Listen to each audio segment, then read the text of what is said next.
feel like we don't talk enough about Isaiah Rhodes and the break. I mean, there's a lot of guys on the staff having a breakout year, but this seems pretty significant. Yeah, it really is, especially if you look at the history of it last year. I mean, what did he get in? 1 inning? I don't know. I mean, it wasn't much, I can tell you that. And, the summer served him well going off this summer and trying to get caught up what he wasn't able to get on the field last spring. And he came in the fall on a different level, in all honesty. And really have been very, very impressed with what he's been able to do this year for us.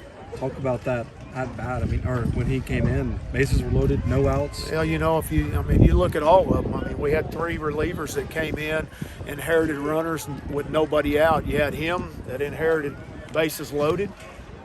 He gets 3 guys out in that play. Blake Johnson, if you remember, after 2 outs, it was an 0-2 count. A tough ball in the dirt that he blocks. That we see a lot of times that ball gets by him and the momentum carries. And you've been at 4-1.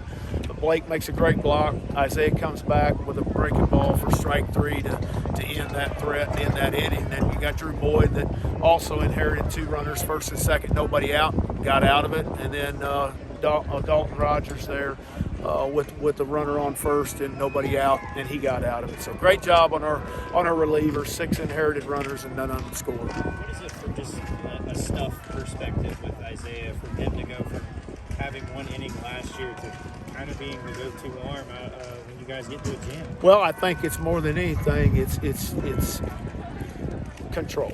I think that's what we saw last year. He would kind of get himself in trouble, and he hit 2 or 3 guys today. I mean, it's not like him. He walked a guy, but he's pitched a lot of innings. But I think last year, if you look at him, his control wasn't there. We didn't have the confidence in him. Just based on what we evaluated in our scrimmages. But, this year you can see that success coming, that confidence, and certainly it's transferred over to game days. It's super intense out there, too. It felt like that intensity carried over into the dugout today. Well, no doubt. I mean, he pitches at a different level. His mindset is different than anybody else. And like you said, he is very intense, but with that intensity comes a lot of confidence. Touch on that big bottom of the 5th for you guys who got to De Leon. Yeah, we got 3 extra base hits there. You had Will led off with a double, and then Charlie with a double to knock in Will. And then, of course, Blake Johnson with his first home run of the year, a 2-run homer. Gabe comes up in a situation with runners at second and third, I believe it was, and 2 outs. And we took the take off. We had the take on with him, and left on left. They brought the lefty in, and we took the take off and first pitch, base hit, really plated those extra 2 runs. So that was a huge inning for us. 5 spots hard to recover, especially with the staff that we have. Kind of a feel-good moment for Charlie there. It was. He's been outstanding. You look at that young man. He's a preseason DH pick in our conference who has had very limited time out there, but he stayed the course. He stayed ready. He has stayed focused. He's been a great teammate in the dugout, in the locker room. He works hard. There's no reason why I shouldn't have put him in there when Slade went down.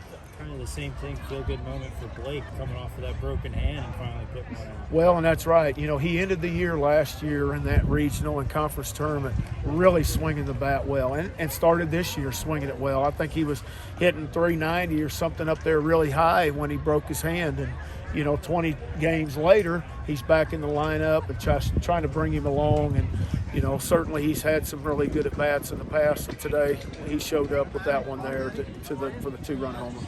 Coach, back-to-back solid relief appearances for Boyd. Gives y'all another lefty. It does, and we're going to have some guys step up. Some of these guys I feel like are maybe getting a little bit tired. So the guys that are fresh, that haven't been used a lot, their time's coming, and there's no doubt that they're going to be ready to deliver. I mean, we all know the win streak, but it's another one that's kind of a gritty performance. Y'all are coming from behind, a little frustrating offense for a while there. Just kind of talk about pushing through and continuing to just stay the course. It seems like that we've got to get through that first first time through that lineup. I don't feel like we're getting a lot of good swings off that first time. Now, there at the second time through, we had some line drives that were caught and had some really nothing to show for it, but we had some really hard hit balls and some good at bats. But you're right, we've had to come from behind, but I think that's a mark of a good team to be able to do that and consistently do it. So there's a lot of confidence. I think our guys believe that they're not going to lose and they're going to win, and that says a lot right there.